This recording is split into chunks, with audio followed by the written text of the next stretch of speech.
It does that. Oh, Ta-da! Isn't that cool?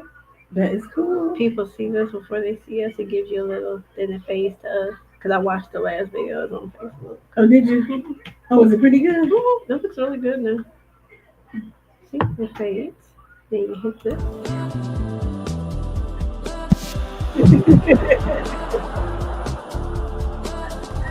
It's something to talk about with Dr. Fight, Brianna Murray, and L. Ellis. A weekly roundup of current events and what's happening in our world.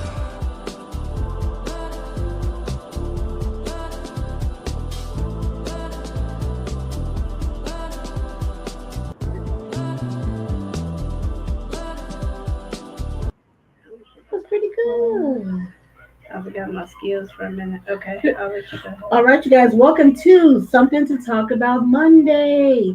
It is, I was going to say April 4th. Good Lord. It is, it is August 4th, and you are live with Something to Talk About. Myself, Elle, Brianna, Murray, and Dr. Fight. I think that Dr. Fight is out today. He is celebrating his wedding anniversary, so happy anniversary. Well, congratulations, better, to Dr. Fight and his wife, Andrea. Now, today's a special day. If you are an R&B fan, an old school R&B fan, whatever kind of R&B fan you are, you have to remember or recall this music. I think their first song debuted in 1985. I think 85. Maybe. I think it's 85. Anyway, so we're gonna have a conversation shortly with. You would know better than I would. This is very true. This is very true. It was like 1985, I believe it was. You know, you had hits like uh, the first time, shower me with your love, happy. You know, just a string of hits from the group Surface. At the time, the group consisted of three members. Let me say three of the founding members: David Pick Conley, David Townsend. Townsend, and Bernard Jackson. And today, the group has still has David Pitt Conley, and now we have Mr. John Thieva that is a part of the group Surface. Now, Brad and I had the opportunity to see them back in 2019 or 2018? 2018. 2018 in California. And I tell you, I was backstage for a minute, but Brianna was just like, "Oh, my song is on." So when they were on stage, she just left me backstage. I was with Gap review. the Gap Review, and that is Uncle Charlie's nephews. And so I started hearing the song "Happy." I was like, "Oh, that's my song. I gotta go. I'm gonna talk to you all later." You know. And so they hit the stage, and we were standing up, cheering and singing right along with some of the songs we remember from. For me, in 1985, I was probably, I'm not going to even myself, I'm not going to tell you that much, but I was high schoolish, so to speak. But anyway, so they're here today to talk with us about, what they're doing now. I think they have another concert coming up, I think in August. I just do this Okay. What you doing with me? Okay, there you go.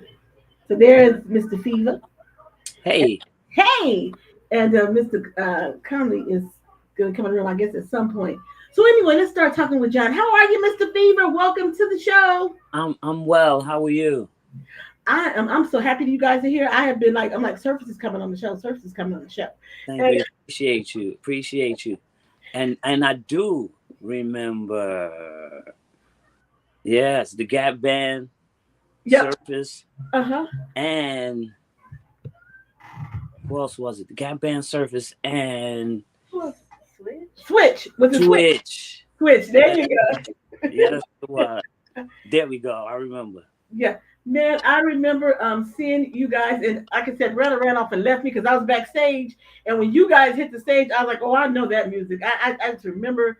It's Surface. the flute you hear. It's the flute. It is. It is. It's the instrument. I mean, it's amazing. And you guys have had such a Surface has had such a huge mainstay. How do you guys stay relevant? I know you joined David in 2014, if I'm not mistaken. Yeah, around 2014. I met David here in New Jersey. And I was singing at an open mic. They had an open mic every Thursday. And I was down there singing, and I was singing Babyface, Whip Appeal. And Oh no, David, you didn't. yeah, and David happened to be in the audience, hanging out with a friend of his named Kevin. He sent Kevin over to grab me after I got off stage, introduced himself. And at the time, David was working on he had just released a CD called "Bird of Paradise," where he's just playing the flute. Okay. And he said, I'm doing these shows, doing Bird of Paradise. I'm out here promoting that. But, people always want to hear the surface songs. Would you be interested in singing these surface songs with me when I go out here and do these shows? I said, yeah, that sounds cool, And we did a few shows, and they received us really well. And after that, he was like, hey, man, I think this might just work. And next, we here it is, 2025. We're still going at it. Okay. So because you guys, we know you guys as Surface, but I'm trying to rebrand as Resurface.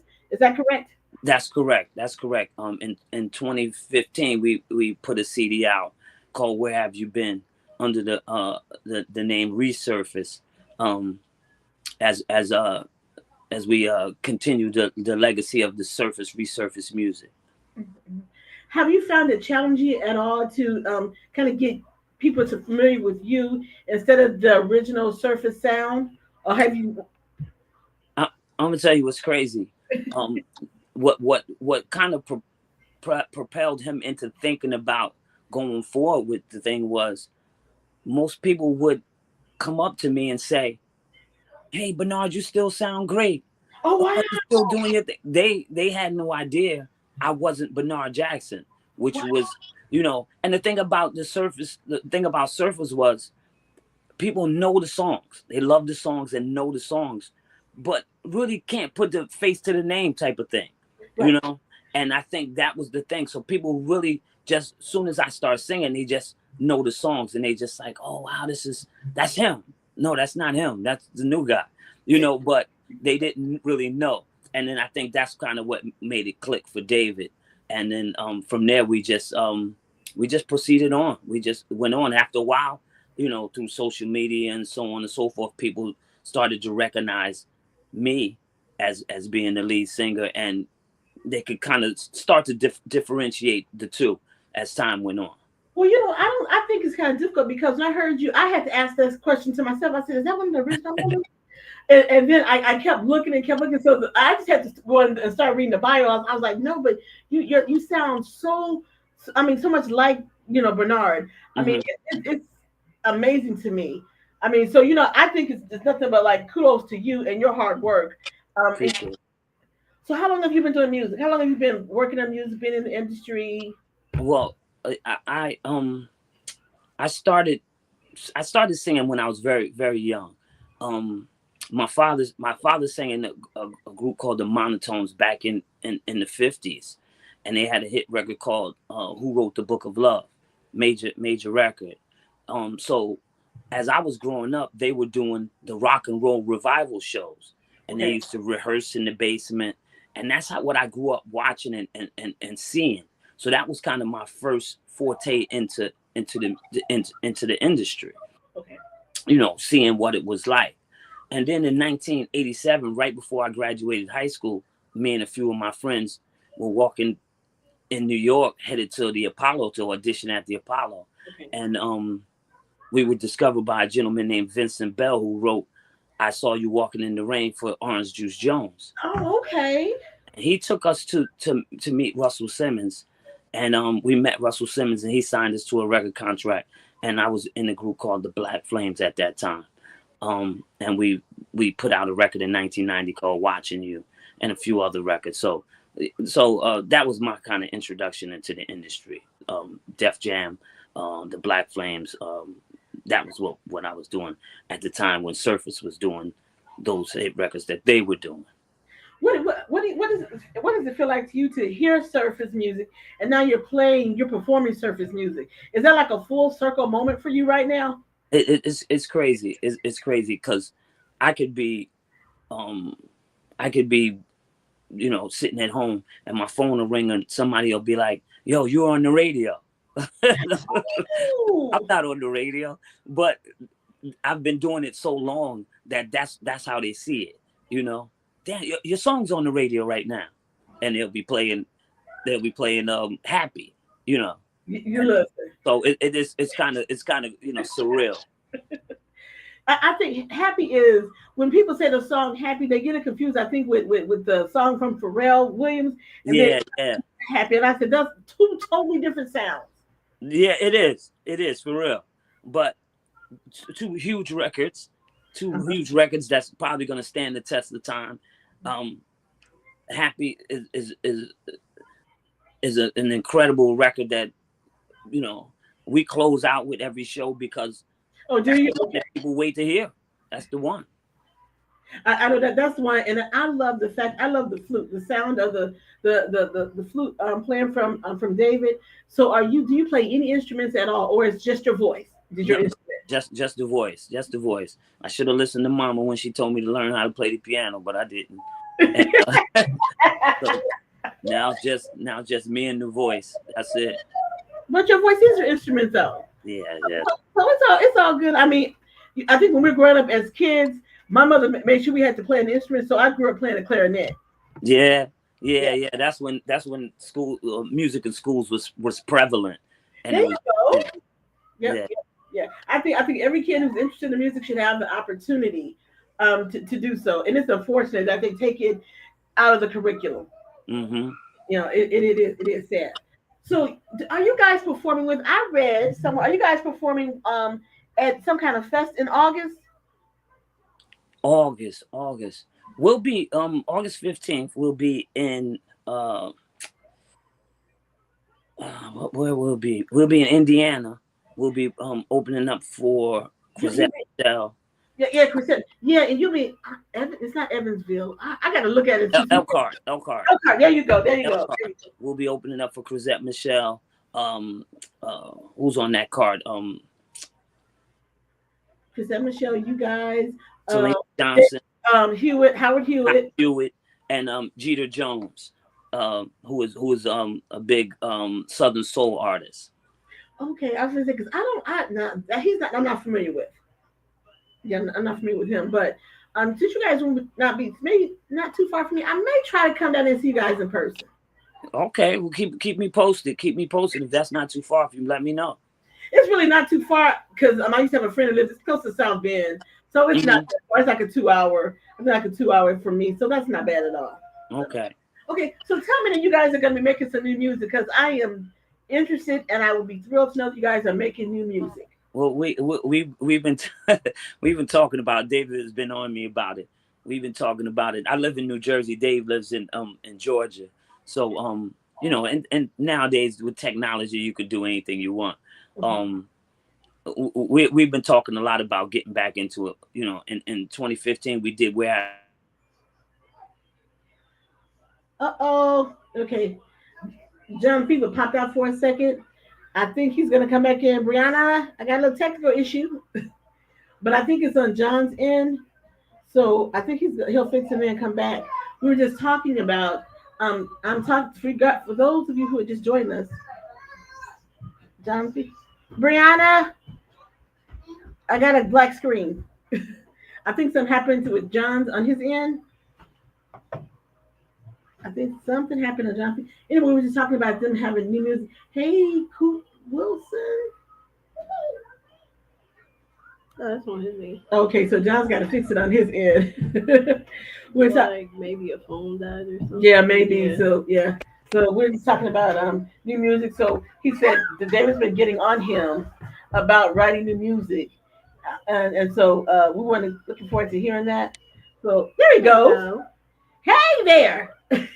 There I go. There I go. David's been calling me, so he interrupted our call about it. Oh, that's what I'm trying to get in. Yeah. He says he's in there somewhere. But I guess y'all don't see him. I don't see him. I see him. I see something that says I think Sony, but he doesn't. He needs to allow camera and mic access, and then we'll see him. Right. Because he's right there. Is that David? Yeah, I think that's whatever device he's using. He's got to allow camera and mic access. Oh, okay. He's got to allow camera. Okay. You see what it says in the hover? It says not They will helping. need to connect their mic and camera before. Oh, okay. So that. he needs to connect his mic and Yeah. camera. That's what's wrong. Oh, okay. He getting that tidbit. Brianna said, "Give him that tidbit. He should be able to." That he's got to connect his mic and the camera. We know. I know I'm David. texting him right now. David had some. Yeah. Got some eye issues, but Text too hell, different. I do too though. Don't worry about it. I do too. So I'm like, I what know that that's say? right. I said, what? The older you get, you never understand your grandparents or your parents until you get older. You're like, yep, just hold this. Wait a minute. Just hold on and wait. It's gonna come. The aches and pains, the slow eye vision, it's all gonna come. Mm-hmm. So because you just keep living. My grandma always said, just keep living. So That's right. And she's so right.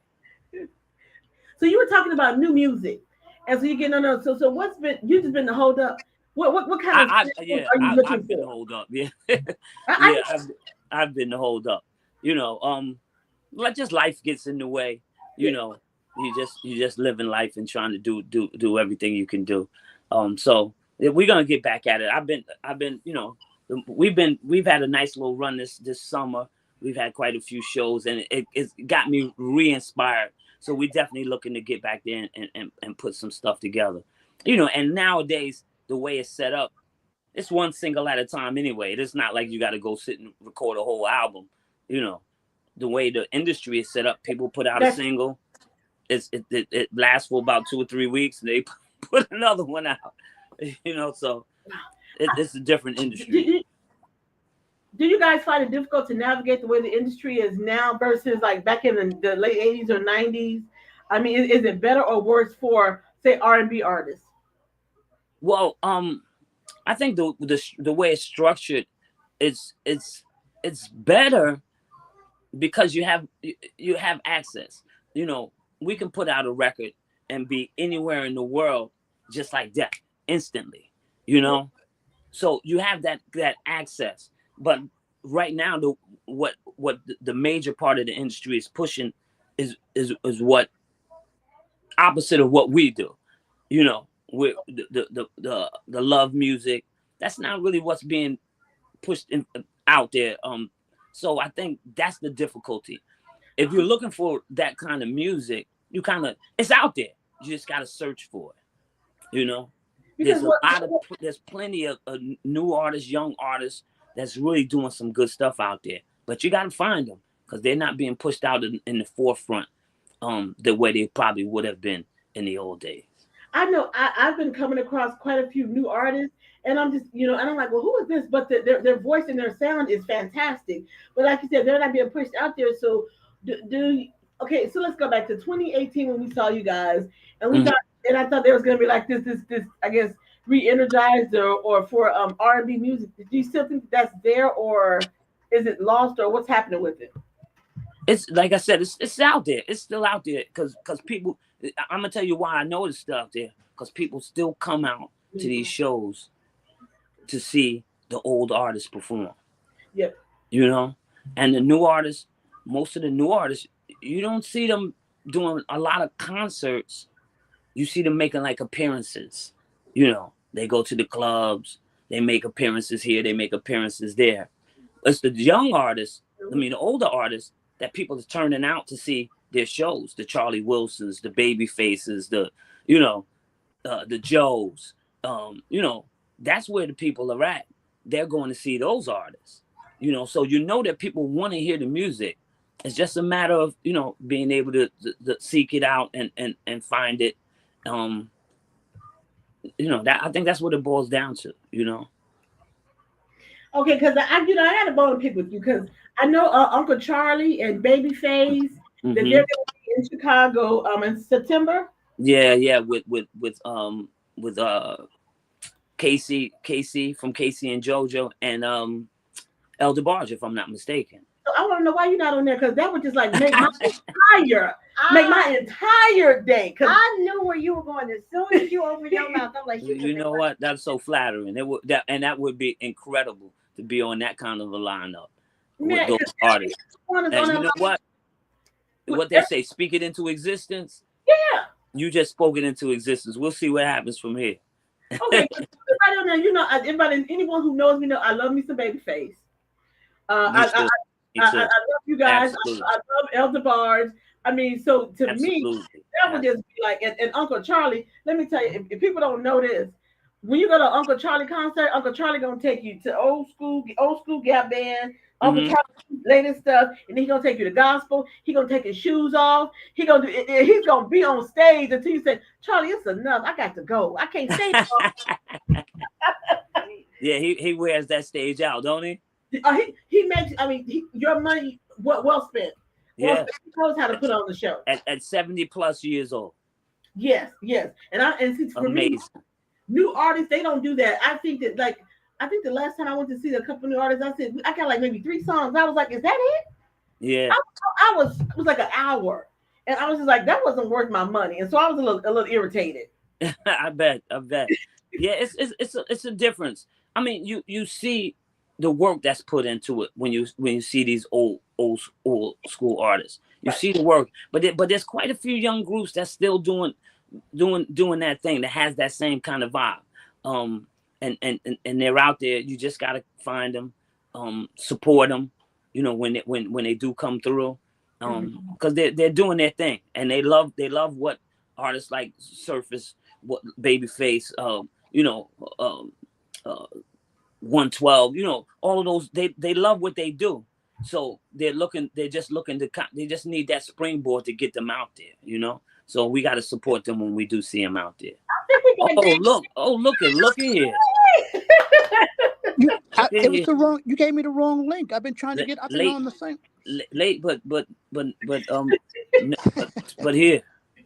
Anyway, what's up, guys? Hey, David, how are you? I'm fabulous now that I made it in. I've been trying to get into the studio for the last 20 minutes. Man, look, I said, okay, I'm going to take responsibility for that because at the last minute, the original link we sent you all, it just like, I was like, what happened to it? So I had to get a new one over, and Fever got it. So I was like, oh my God, David's not here. She lucky she has me. I don't know what she would do. I know it. I was doing Thank you. everything right, but it just wasn't coming in this. But It my was- son came down and put me right in this one. We changed the link. We went to that other text feed, Okay. the one that had you and Sony. And Yeah. this is the link that went in. Well, you guys are just tuning in, Mr. David Pitt Conley. Hey. Hey, he's one of the original members of Surface. Is. How about that word? Was. You said was. Don't do that now. Okay, so is the one of the original founding members of Surface. I'm sorry. You know, also they're here. I'm like, all right, this is so cool. David, stop fiddling before you get pushed out. What you doing over there? I was trying to Sit set up. still. I was trying to set up the stand. There you go. That's it right there, baby. Good. All right. There you go. You got it. Ladies and gentlemen, Mr. David Pick Conley. There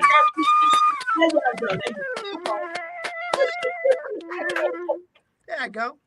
You could keep playing and give me some more because you know I love it. I love it. I was telling John I played the clarinet. I always used to envy the kids who played the flute. Wow. There he is. There you go. There he is. Wow. So David, how does it feel to have this staying power from Surface with Surface? How does it feel? The first only word I can give you is still unbelievable to me. And thank the Lord. God bless us for even giving us this thing. And thank you guys for just keeping it alive, you know, because we didn't know that we was going to last this long. Well, I'm glad you lasted as long because I tell them that there's 2 songs happy, but when I hear you guys happy, it literally makes me happy. Where did this song come from? Whose idea was it? Happy? Yep, happy. You know, the 3 of us, we lived in the same house. It was a duplex.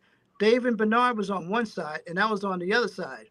And my nephew come, and we had the studio on the left side. So my nephew come running in and said, Uncle Pick, shit, come on, you got to check out what Dave is doing, right? And so me and Bernard, we ran over next door in our studio, and Dave was sitting on the keyboards, playing the keyboards and singing, Only You Can Make Me Happy, right? And we was like, oh, shit, that's hot. So I jumped on the bass synthesizer and the drums, and then Bernard grabbed the microphone and picked over where Dave left off, and then next thing you know, we was all working out the song. 15 minutes, it seemed like that song was done. And next thing you know, we was recording the song. It seemed like it just happened magically, just by that one piece that Dave Townsend started, right? Okay. So that's how it started, and then that's how we finished it. All right. So what was you guys? What was your first number one hit? What was your first hit? The first number one was actually Closer Than Friends, I think. Yeah, yeah, it was Closer Than Friends. The first one, number one was Closer Than Friends. And So, we didn't even have a video on that one. It, Happy went number one, but it went number one in Cashbox. So there's a little bit difference, of Cashbox and Billboard. yeah, you have to So, explain that one. Yes. so yeah, we did have a number one with Happy, but we kind of don't count that because it wasn't a Billboard number one. But it did really, really, really well. It started us out. And once that started, boom, it lit a fire to every song that we put out. Even the second single, the first single and second wave was actually I Missed. And that went to number 3. And then Closer Than Friends went to number 1. And then Shower Me With Your Love went to number 1. And then You Are My Everything went to number 1. And then the song that me and Dave wrote for Jermaine Jackson, Don't Take It Personal, went to number 1 at this right around the same time.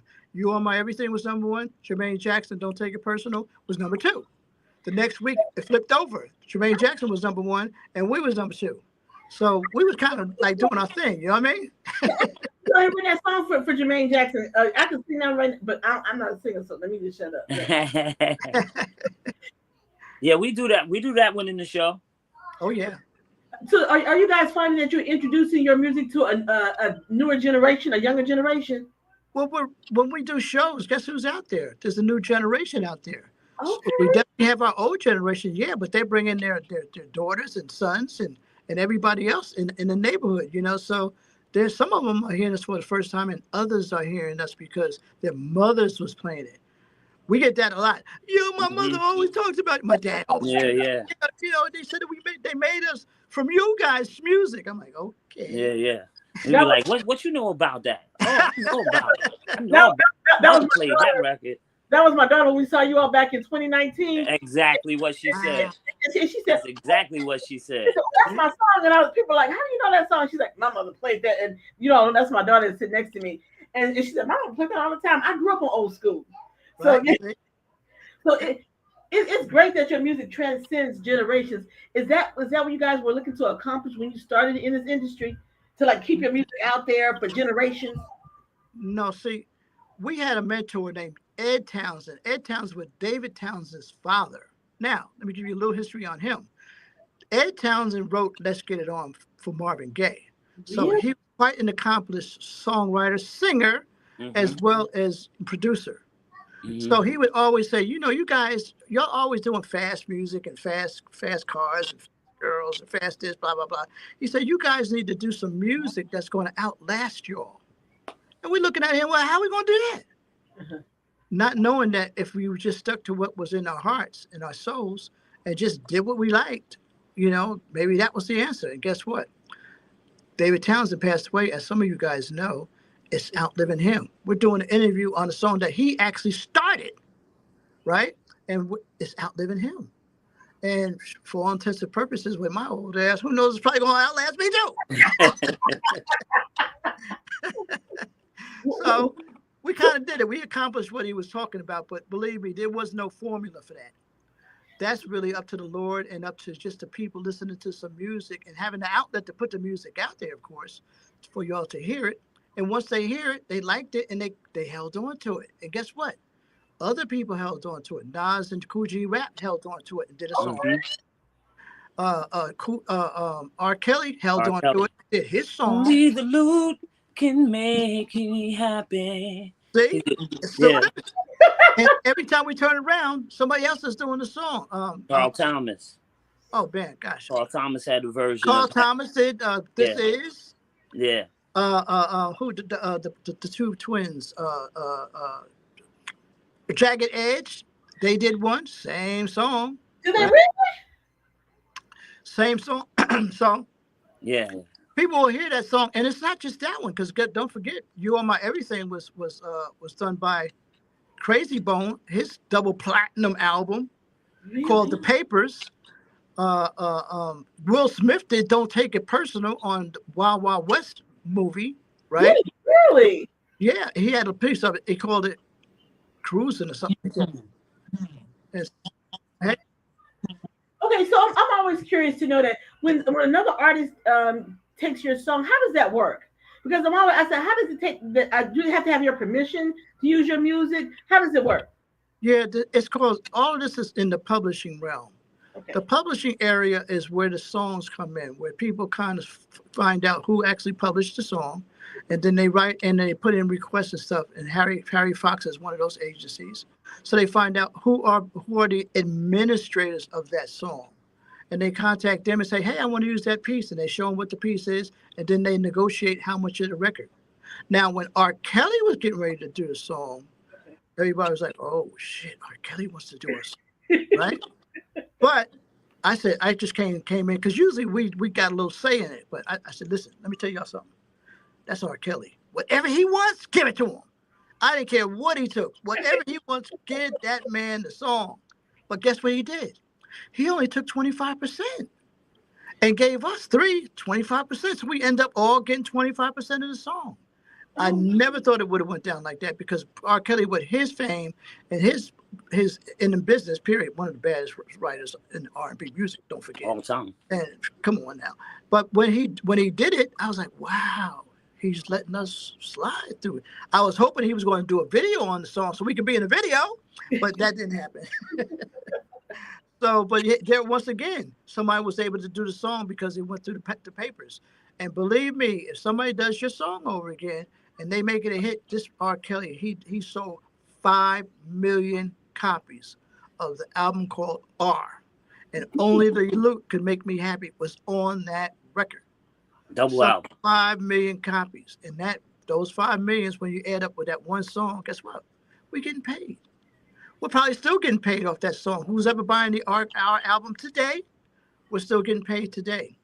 Anybody that's done it before, we're still, and it's being sold or being downloaded or being streamed, we're still making money off of it. So is that the artist? Is that the goal for an artist to have another artist to remake their song, and then you get paid from that? Is that a goal?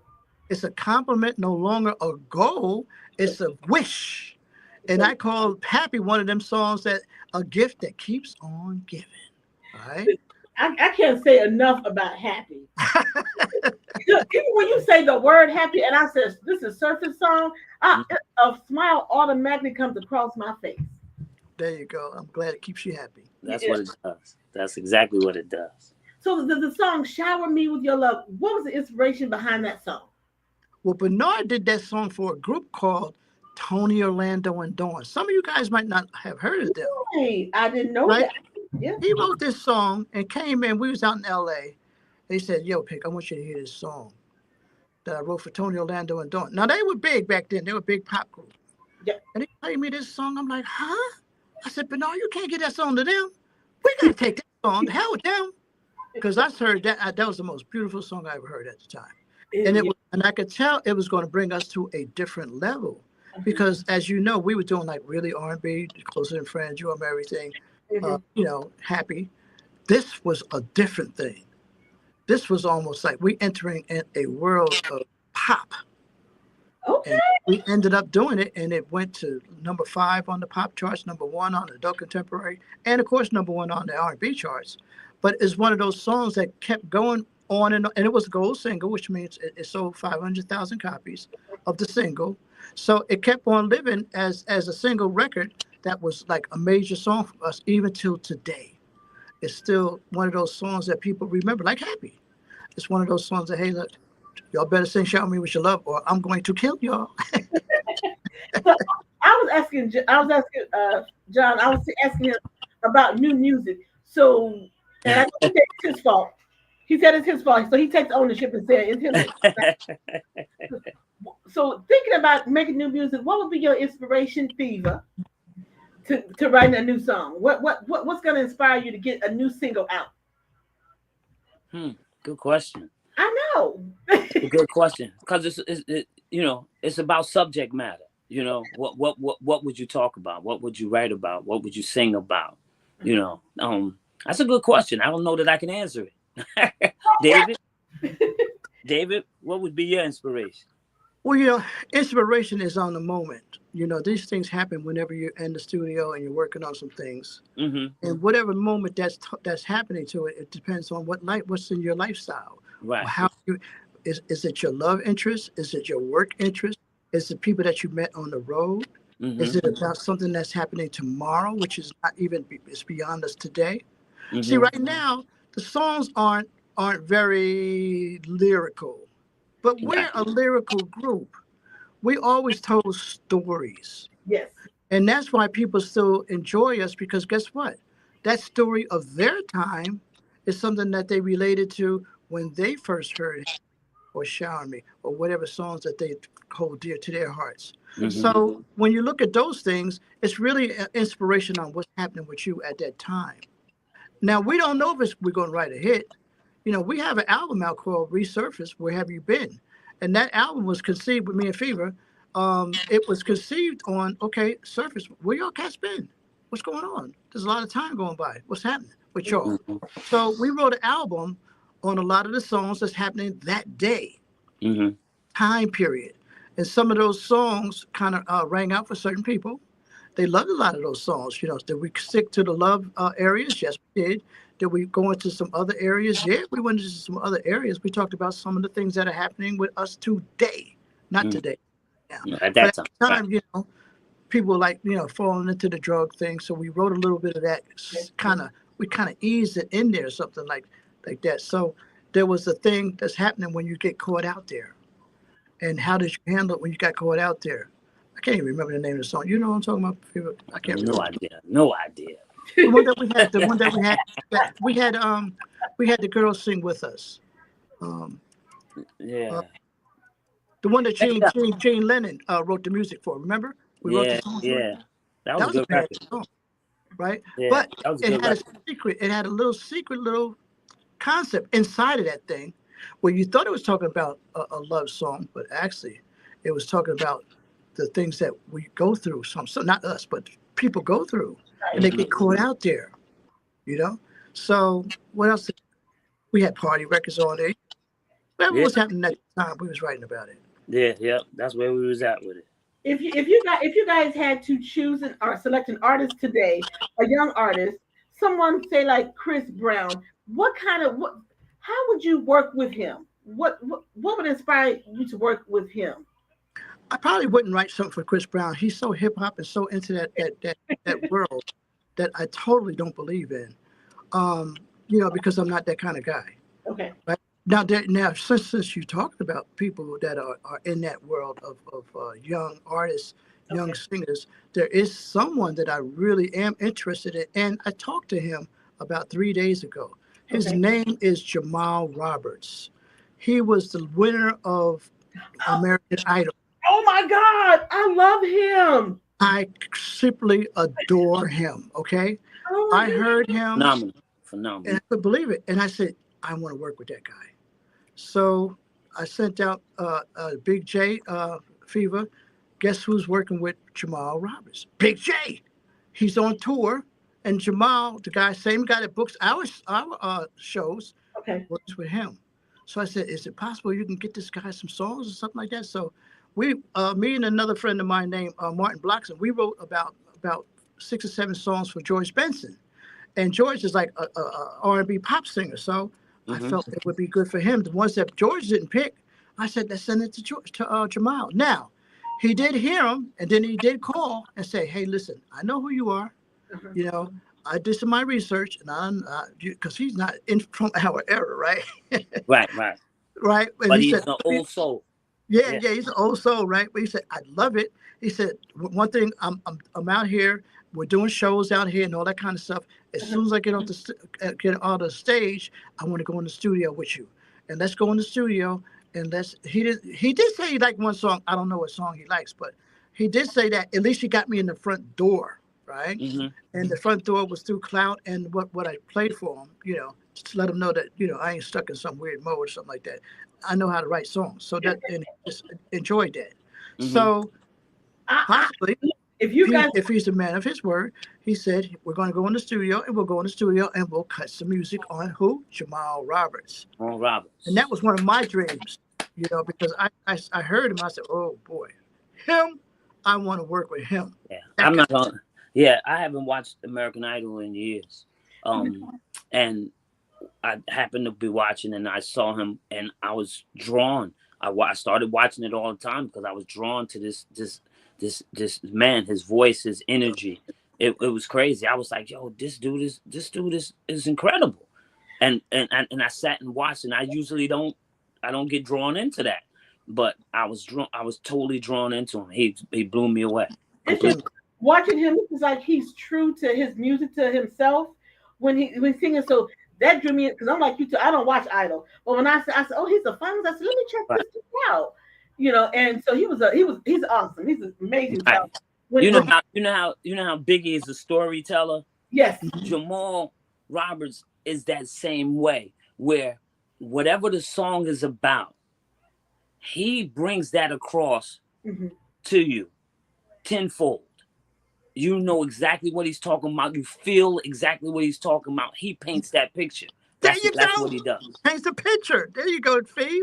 There you go, Fee. Right. He paints a picture. He paints pictures. He does. With his voice. That's what I call that. To me, that's R&B music.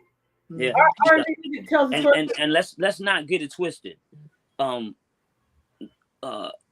Chris Brown is a super talented individual. He's so super talented individual. And if he ever wanted to go in a different direction, because I thought after the passing of Michael Jackson, it was an opportunity for him to sky's the limit. Okay.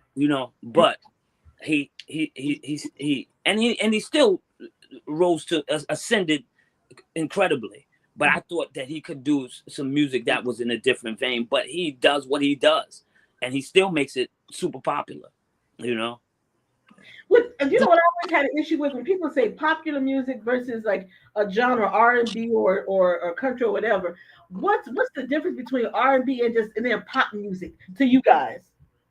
There is no difference. There's no difference in the music. It depends on what white people like. Pop music. That's what they say popular music is. That's what popular they music like. is. Yeah. And That's what R&B music. Who likes R&B music? Right. That's really all it is. Right. The terminology popular music came from whether the music was able to cross over. Okay. You know what I mean? So whatever genre the music is, if it crosses over to mainstream, maybe white people buy it, then it's considered pop music or popular music. Wow. And that's where that term came from. They started to segregate and separate the music. Wow. Remember they used to call black music what? Race music. Remember they used to call that race music? I don't remember that one. I might not be old enough to remember that. Yeah. Well, that's, I'm a bit of a historian. Well, I love that. I just remember it like, okay, so for me growing up, we listened to all types of music, but it's like that R&B music when your mom would go to the store and you get get the full tape and stick it in, and you have to listen to the whole tape and stuff like that. So we was just inundated with R&B music. But over the years, I've opened myself up to other music, and I'm just saying, what was the difference between pop music and R&B music? And you just said it's basically about race, pretty much. Now watch it. Now, what you just said. Guess what was a #1 R&B record? I just told you. Shower Me With Your Love. Yeah. That's what was in the top pop charts. We didn't change the song. Shower Me With Your Love. Only in front of us was like Janet Jackson and Mariah Carey. There's a few people in front of us. We couldn't quite get the #1 pop.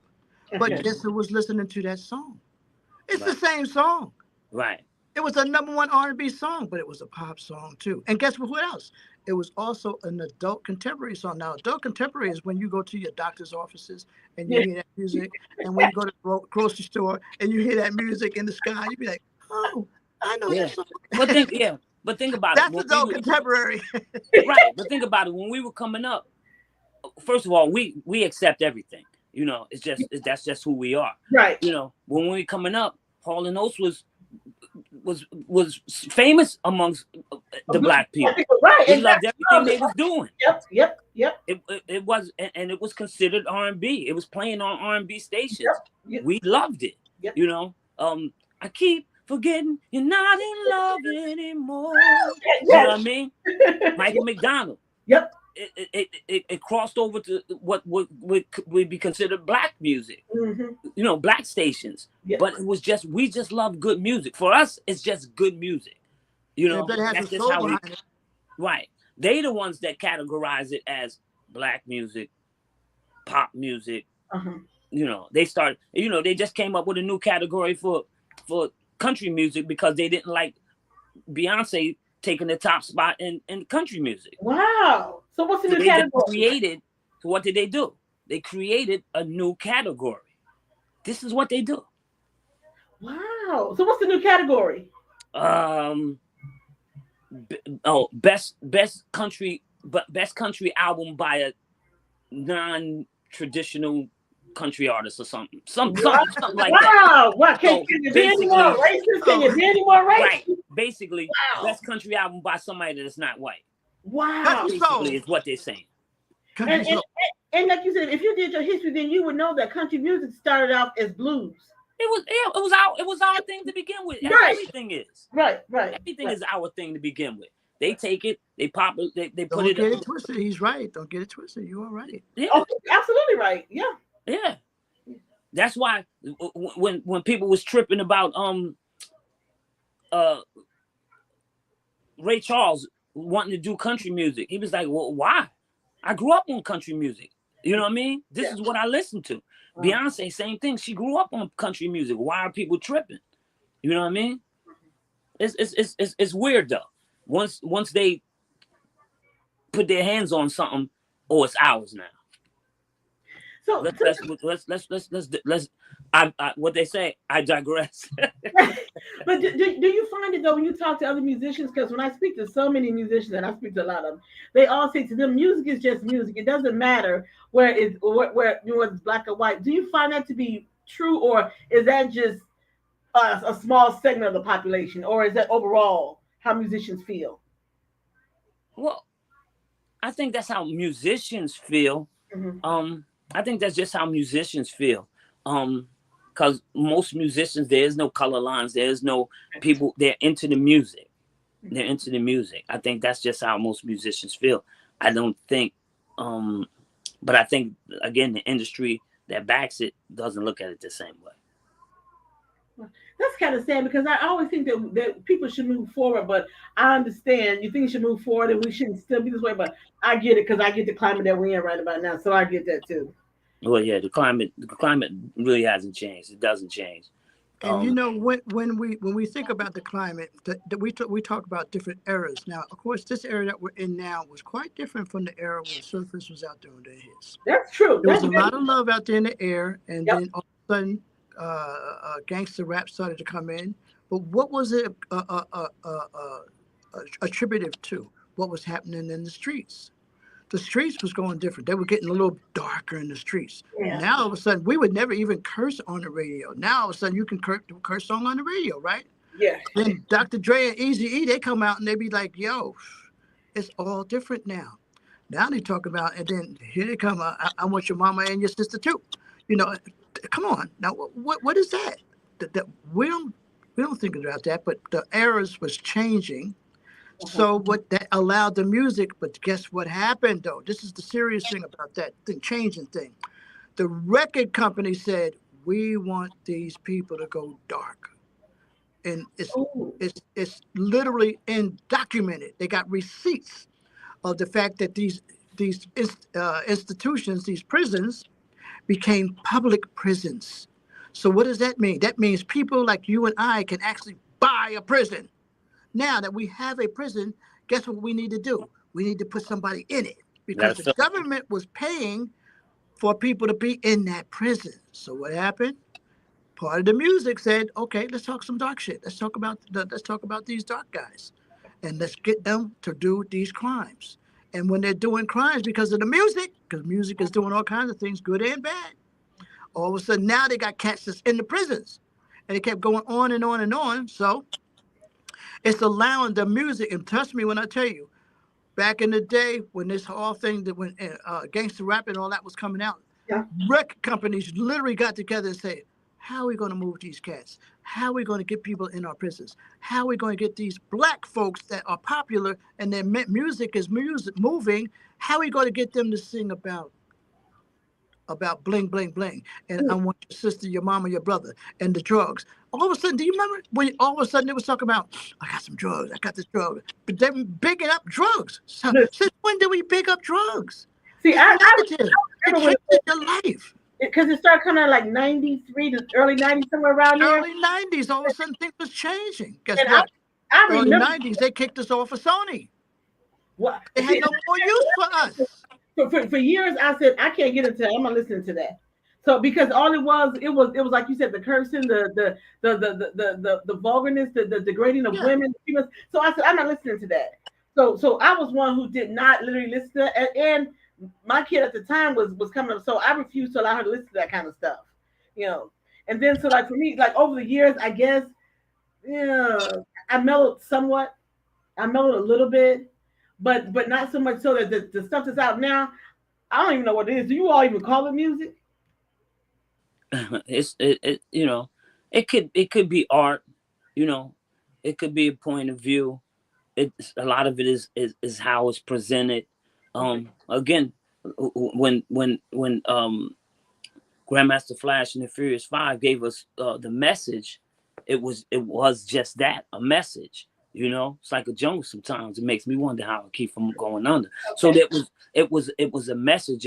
They were telling a story about what was going on to people that didn't know what the ghetto looked like, or didn't understand what people were going through at the time. You know, that's was art. You know, that was art. Then it kind of it took a turn in a different direction. I understand it all. Okay, but do you find it frustrating? Because for me, I feel like it's frustrating for me because sometimes when people certain rap come on, whatever, you have to explain it to people, and that's where it gets, because I don't necessarily agree with all of the rap stuff, and especially the stuff that comes out now, I don't understand it. Even my daughter, who's like she said, almost 34, she said, "Ma, I don't know what that is. I don't listen to that. I don't know what they're talking about." So, right. So my thing is, how are kids so influenced by something that, and half the time, you know what I realized is that when people are rapping about things, that's not even true. That's not even their life. It's right. like they make up stuff just to sell music. Right. And then they're enticed. They're enticed to do so because they see the riches, they see the gold, they see the money, they see the women, they see those things. So it entices them to go that route because that's what's happening right now. You know, even when rap first started, there was diversity. Everybody had something different to say. Yeah. You know, we had Queen Latifah's. We had, we had Public Enemies. Yep. We, so even with NWA doing their thing, there was still things that offset it. You know what I mean? There was something for everybody. Yeah. Now everybody's kind of just doing the same thing because they're chasing a bag, as they say. So it's different. It's a different world, but life moves in cycles, and we'll get through this, and we'll go around, and love will come back. It's still out there. Like I said, it's still out there. You just got to find it. I know, because when you guys, I don't know what happened to David Screen, but I said when you talked about love in the 80s, it was different. The music was definitely different. Yeah, and it's just like everybody embraced, whether you were black, white, from the UK, or they say everyone embraced the music, and it was played on some of the black stations, and that's what actually would make me, I guess, a little more diverse in my listening, because I love the music, not necessarily who put it out there, but the music itself. Right, I agree. Do you think we'll return to that moment? I think it will. I think it will. And like I said, you got to delve deep to find it, but it's there. You got artists out there that's really heavy. You got artists out there that talking about something different, but they're not being pushed out there. So you got to find them and support them. But they are out there. They are out there. There's plenty of different artists that we all discovering, but you got to find them. That's the beauty of this internet, as we talked about earlier. You can be you're gonna be as popular as you want to be, but you got to find that angle and get that push out there and make yourself seen and make yourself heard. But you can do it. You can do it. What would you say to a young person that's coming into the music game and they want to like say they want to do this R&B? What would you say to them about getting into the music industry and just working their way through it? What would you say to them? What advice would you give them? Well, the industry is different, like now than it was for me. But I would say, to be true to who you are. That way, if it does pop for you and it does go off, you're authentic. I would say do that. Be who you are. Sound how you want to sound. Because a lot of these industries will push you into trying to sound like such and such and sound like that one and sound like that one. Be authentic to who you are, to what your message is, and work hard, work hard, put the work in, because that's I think people see the work when you're putting in the work. People see it. Yeah. The dancing, all of those different things. When you come polished, people see it. They can see the difference between the diamond and the rock. You know what I mean? And that's to me when you want to pay your money, when you want doing a concert, Mm-hmm. and you're putting on, you come in, you got the different costumes, your voice is on point, everything. I love seeing that. Right. I agree totally. I agree totally. And like I said, we're getting back in that realm. We're getting back there. There go Dave. He's back. Every time somebody calls me, it knocks me out the damn studio. I'll be damned. I think it was Sonia because she tried to call me, and I'm like, "No, Sonia, I can't talk to you right now. I'm talking to Surface." Yeah, if you don't knock them off immediately, it'll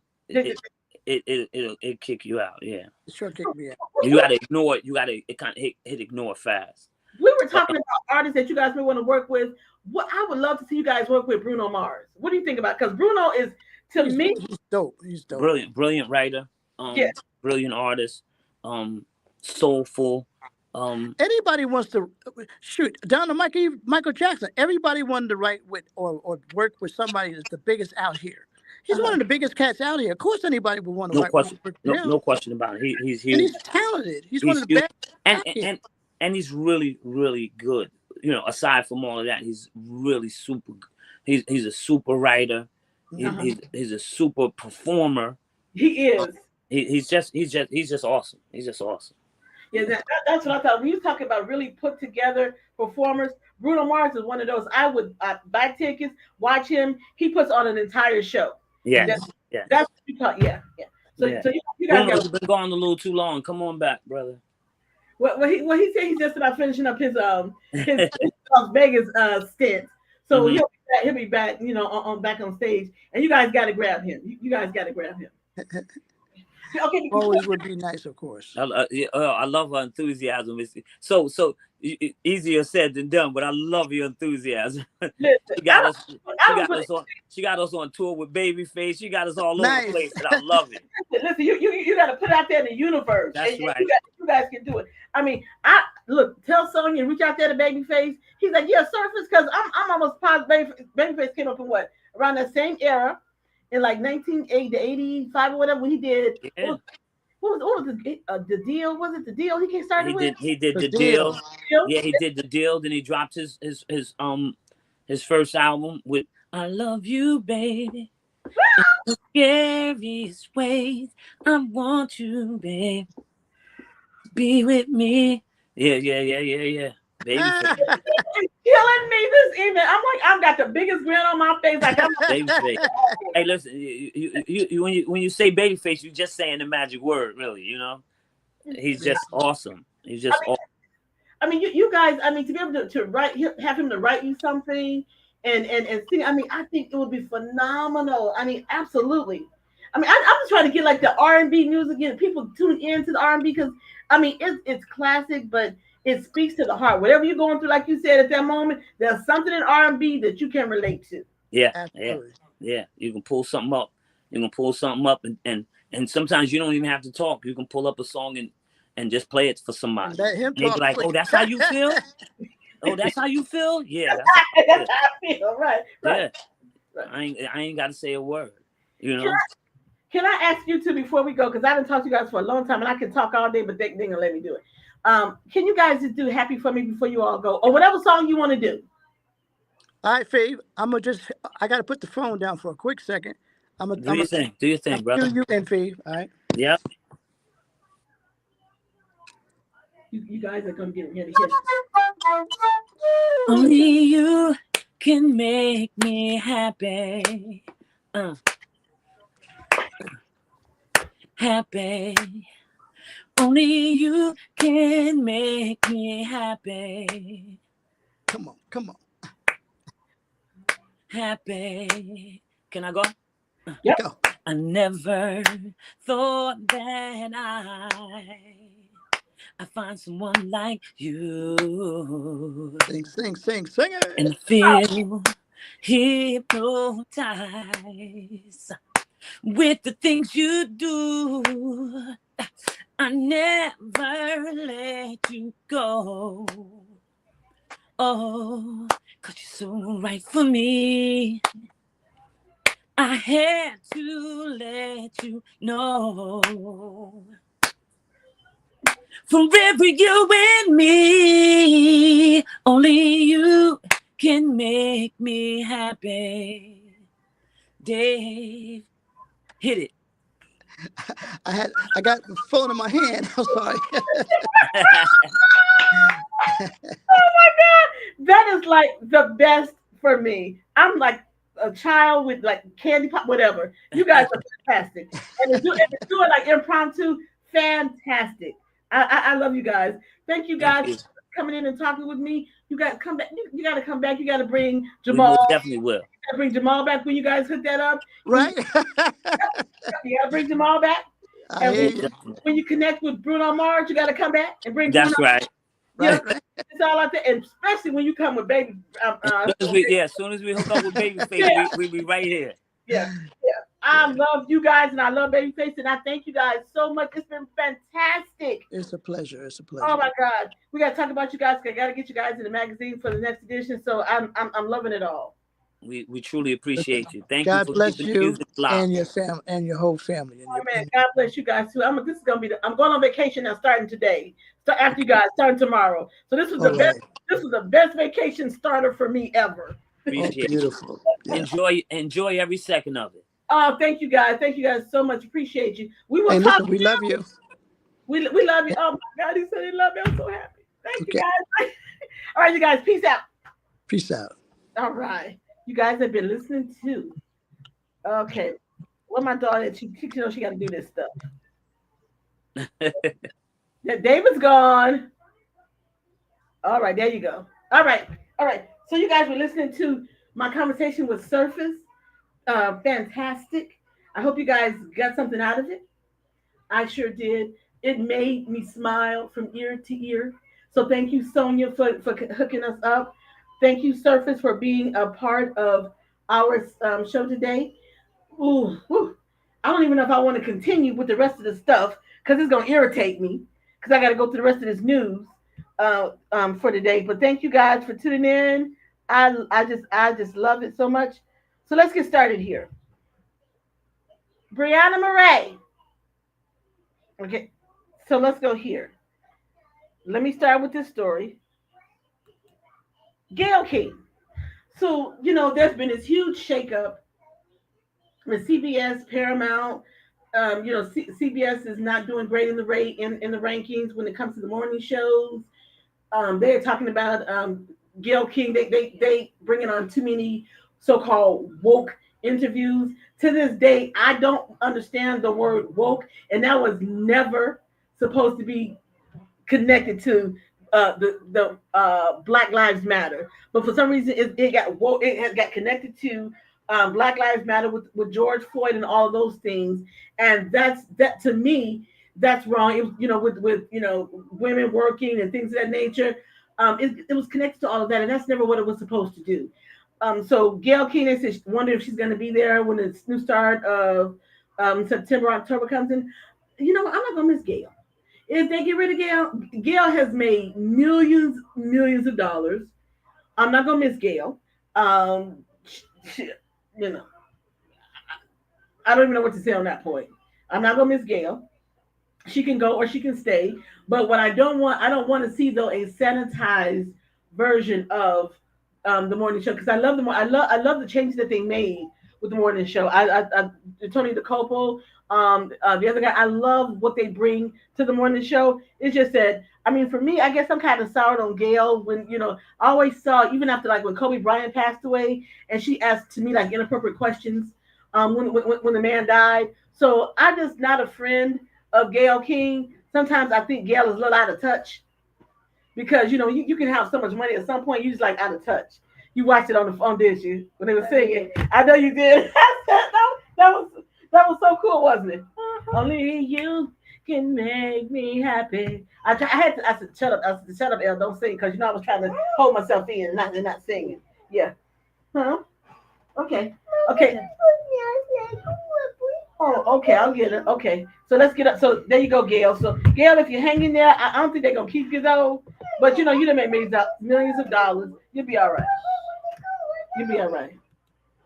Okay. He's snuck us, so we was outside. He's like I'm by himself. Yes, I had to go out there. Oh, That's what we was at. I know.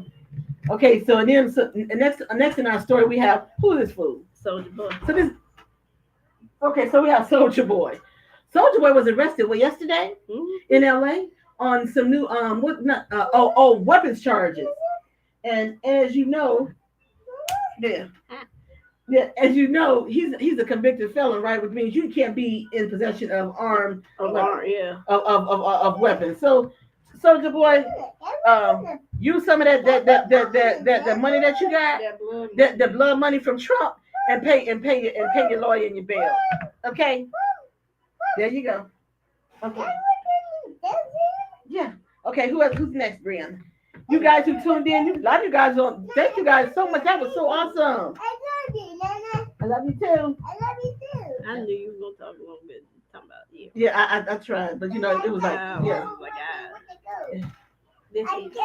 Well, this piece of crap right here. I'm talking about Donald Trump. This pick of cocky duty. What's that? Duffel bag for his trip. Oh, For his stuff. oh. So we're talking about Donald Trump and what's the man name? Charlemagne. I don't ever call Charlemagne because I don't believe in that. But I think Donald Trump called him a sleaze bag. Said what else to call him? He was what do you call him? He was a sleaze bag. He was a low IQ and something else. And I found it funny that Donald Trump would call somebody low IQ and a sleaze bag. This is the biggest scumbag. Donald Trump is the biggest scumbag, sleaze bag, rapist, cheat, liar, con ever to sit in the White House. And you have the nerve to call somebody a sleaze bag when you scumbucket. Wait, the part that got me, he said low IQ. Right. With his IQ so low, you can't even measure it. With his one syllable, vocabulary for every word, big, no, or beautiful. Well, beautiful is two syllables, but that's about the max that he can go. What a freaking idiot! An idiot has the nerve to call somebody else low IQ when he is low IQ, low brow, low life, scum sucking, and I don't even like Charlemagne, but I'm gonna defend Charlemagne. But Donald Trump, and Charlemagne just kind of played off and said, you know what? He needs to worry about the economy. He needs to worry about the Epstein files. So basically, he was telling him, you know what, dude, you got more to worry about than me. That's basically what he was telling him. But see, had it been me, Donald Trump is a gutter rat. Yes, Donald Trump is a gutter rat. So you're dealing with the gutter. You got to go gutter. You can't go above like Michelle Obama said. When they go low, you go high. Hell no. But when you deal with Donald Trump, you cannot be anywhere but in the gutter, because that's a gutter rat. That's a gutter rat with so-called lots of money. Okay, that's some hockey. So as my grandmother used to say, that's some hockey. That's what she would say. That's some hockey right there. Yes. Okay, so who else we got? I see I'm doing pretty good tonight. We talked. What's going? I'm doing pretty good on time, right?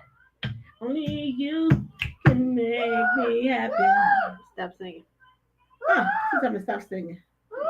Oh, I'm gonna let Brianna take this one. Must I? Yeah, I'm gonna let her take it because Stephen A. is somebody she likes to get that gets under her skin.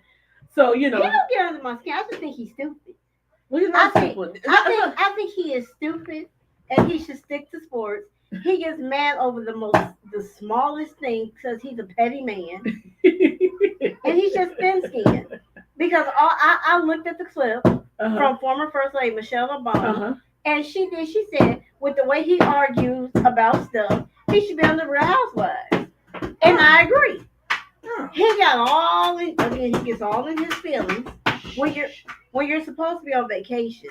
And you have the longest vacation I've ever seen in my life. Because you've been on vacation since June. It's August, but neither here nor there. Wow. Okay. He's been on vacation since the NBA Finals ended. Okay? Damn. Right. So, okay, July. What? No, June. He's been on vacation.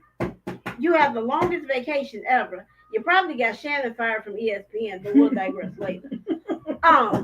But so he gets out his he goes round and round. She said I should be around. Yeah, you did. But this is all I'm gonna say for you, Stephen A. Smith. Don't come for Michelle. Because the last thing you want. By the way, happy birthday to former President Barack Obama. Yay. Our forever 44th president. Stop it. Because right now we got some good shit. And when I mean some bullshit, I almost got in a fight earlier because of this bullshit. Hey, that's where this didn't reach to. Is that a fever pitch? Huh? Is that a fever pitch? It was that fever pitch today because I saw my feet all up in her face. My foot, my fist, and whatever else I could find. But I not to know that. But see, I just want you, Stephen A., just leave it alone. She told you could be a housewife. We all concur. Just leave it alone. You'll be all right. You will be all right. And you talk too much because the last thing you want is for President Obama to check you. That right there. That's where I was going. Right. And he's gonna be so classy when he check you. You ain't gonna know what happened to you. Right. You're gonna you like check me? No, I think he just checked me. Yeah. So for your sake, leave it alone, boo. Just leave it alone. I mean, you know. Oh yeah. Just leave it alone. You do. You all sensitive and thin skinned. You like a housewife. You probably should be one. I've never seen so many men whine in my life. Like the fat orange taco in the White House. You know, you whine incessantly. Like you whine because the woman who delivered the jobs report, you fired her because you didn't like. Right, because she's lying on me. Pardon my French right now. Who in the fuck wants to set you up every day of your life? Hey, that was my words earlier. Damn. Like he sits down one thing. They're deliberately out to get me. You do. Let me explain something to you. You do not live rent free in people's heads. There you go. Okay. There you go. You do not live rent free every day where people wake up and like, how am I gonna fuck or screw over Donald Trump today? Boy, pardon my friend, get the fuck out of here, okay? I mean that. So when they finally throw your ass out the White House because you've done everything under the sun. Yeah. Take your ass on over to Russia, okay? Don't stop. Keep it moving. Because you are under this impression that you just live rent free in everybody's head. Yeah. You know? Right, exactly. I couldn't say any better than that. Wow. I've been on one since about like 4:30 today. So y'all have to excuse me, okay? I've been on one.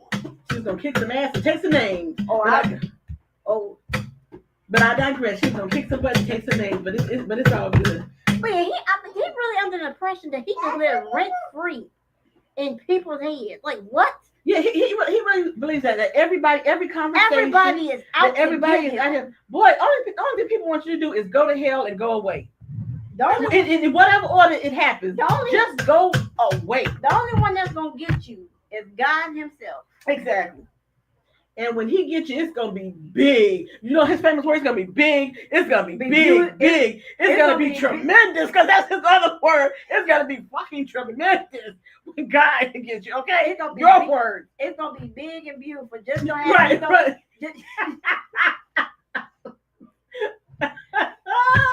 That was a good one. It's gonna be big and beautiful. Just have me know where the vicinity. Right. But all his cronies just suck them all up in one. Like you all just want to do what you want to do. Like let's go to down in Texas. This is Texas Democrats and gerrymandering. Gerrymandering. Gerrymandering. That's illegal anyway. Right. So now you're gonna threaten because the Democrats left. They ain't got to be there. They say they can do their job from home. Right. Or in another state. But here's the thing. Stop it. But here's the thing. You all lie about these big majorities you have. What you need the Democrats for? If you have these big, huge, whatever, what you need people for? You all are just like you're just bending the knee. My God. They done passed the knee. They in full suck booty hole. I mean, y'all Really. y'all got your head so far up this man's ass, Right. you can't breathe. And that's what. And so did you think? And before you continue, and I'm just trying to figure out why. I might let you pass if he had an ounce of sense, an ounce of a brain, Decency, basic decency, but he's a fucking fool and an idiot. Oh God, he's a fucking fool. What the hell do y'all see? Which proves my point to earlier. But okay, I'm sorry. I just had to get that out of the What it proves is that some white men and a lot of white women stop that you all have no backbone, because there is nothing decent about Donald J. Trump. There's nothing. And I say, and usually you can look at a murderer sometimes and say, well, there's something redeemable about him. But this biatch, there is nothing decent about this man whatsoever. But you know what? Kudos to the governor of New York. Kudos to Governor Pritzker in Illinois. And it's another state who said the Democrats from Texas, you're welcome to come here and you know, and do your job and do whatever. And now because they're welcome, Hochul said enough is enough. So now everybody was saying, when are the Democrats going to push back? So this is a good start. Exactly. This man is just doing it out loud in the public, and it's illegal. And he's doing it out loud and proud. So the Democrats are saying, you know what, this is illegal. We're not going to be a part of this, and you're just not going to keep pushing us around and doing what the fuck you, excuse my language, and doing what the hell you all want to do. I didn't say it. Whatever. So you're not. So and then they swear out what some kind of warrant or something. A civil warrant. A civil warrant. That's laughable at best. I read the warrant. It's a bunch of That's a bunch of hogwash. Right, and the Democrats said, bring it on. They said, bring them on, because guess what? Most of them are attorneys anyway. But so they are attorneys, or they know good attorneys. So they're like, we can fight this shit over to the Supreme Court. But here's the thing: you gonna get your ass sued out the White House. That's what's gonna happen. This is what I said. I said the New York Democrats. Texas Democrats. I said sue the DOJ, sue Abbott, sue Trump, sue the United States government. To the state of Texas. So all of them. Because here's my thing. I got the best response. So you did a civil warrant, right? Where was your civil warrant when your senator had his ass in Cancun while Texas was freezing? Ted Cruz. That part. Mm-hmm. Oh, but and then here's more. No, the second time, because the second time it was a flood, and the first time was freezing, the second time was flood. That SW was on vacation again. Right. What senator takes vacation during natural disasters? I just want to know. But anyway, so here's some more BS related to the tariffs. So if anybody have a Savage Fenty membership, Rihanna, you have a membership to her undergarments. Mm-hmm. So I get an email right while I'm sitting here. Listen to this. It says, thank you for being one of our most loyal reward members since May of 2024. Mm-hmm. At the same time, 2025 continues to bring unprecedented challenges for all of us. As we work to adapt to the rapid changes in global trade, we are moving forward with full transparency. So now they tell us your membership now will go up to $69.95 starting September 1st. From what was it before? $40. Wow, that's Rihanna, that's Fenty. Right, because of the tariffs. Because of the tariffs. This right. I mean, I don't use the membership anyway. I just have it when I have to use it. But that ain't the point. Forgive me. I'm having a common moment. This is what I mean, the bullshit that comes from this freak of the week in office. This is what I mean that taco that sits there. This is what I mean. You got all this nonsense that everything is going up. When you go in grocery stores, shelves are starting to look bare. I mean, this is just ridiculous. Why he sits his fat ass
There you guys go. Ah!